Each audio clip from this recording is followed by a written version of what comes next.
पूर्व अग्निवीरों को लेकर केंद्र सरकार ने एक महत्वपूर्ण निर्णय लिया है। केंद्रीय गृह मंत्रालय ने सीमा सुरक्षा बल यानी बीएसएफ में कांस्टेबल भर्ती के लिए पूर्व अग्निवीरों का कोटा 10% से बढ़ाकर सीधे 50% कर दिया है। यह बदलाव सीमा सुरक्षा बल जनरल ड्यूटी कैडर गैर राजपत्रित भर्ती नियम 2015 में संशोधन के जरिए किया गया है। सरकार के इस फैसले को पूर्व अग्निवीरों के भविष्य से जोड़कर देखा जा रहा है। दरअसल इस संशोधन के तहत पूर्व अग्निवीरों को केवल कोटा ही नहीं बल्कि आयु सीमा में भी विशेष छूट दी गई है। पूर्व अग्निवीरों के पहले बैच को ऊपरी आयु सीमा में 5 साल तक की छूट मिलेगी। वहीं अन्य पूर्व अग्निवीरों को 3 साल की आयु छूट देने का प्रावधान किया गया है।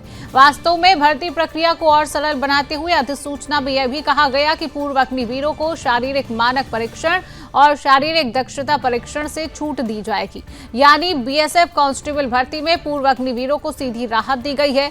अधिसूचना में यह भी स्पष्ट किया गया कि सीधी भर्ती के जरिए हर भर्ती वर्ष में पूर्व अग्निवीरों के लिए 50% रिक्तियां आरक्षित रहेंगी। इसके अलावा 10% रिक्तियां पूर्व सैनिकों के लिए और वार्षिक रिक्तियों के समायोजन में 3% तक लड़ाकू कांस्टेबल ट्रेड्समैन के लिए निर्धारित रहेंगी। भर्ती प्रक्रिया को 2 चरणों में विभाजित किया गया है। पहले चरण में नोडल फोर्स पूर्व अग्निवीरों के लिए आरक्षित 50% रिक्तियों पर भर्ती करेगी।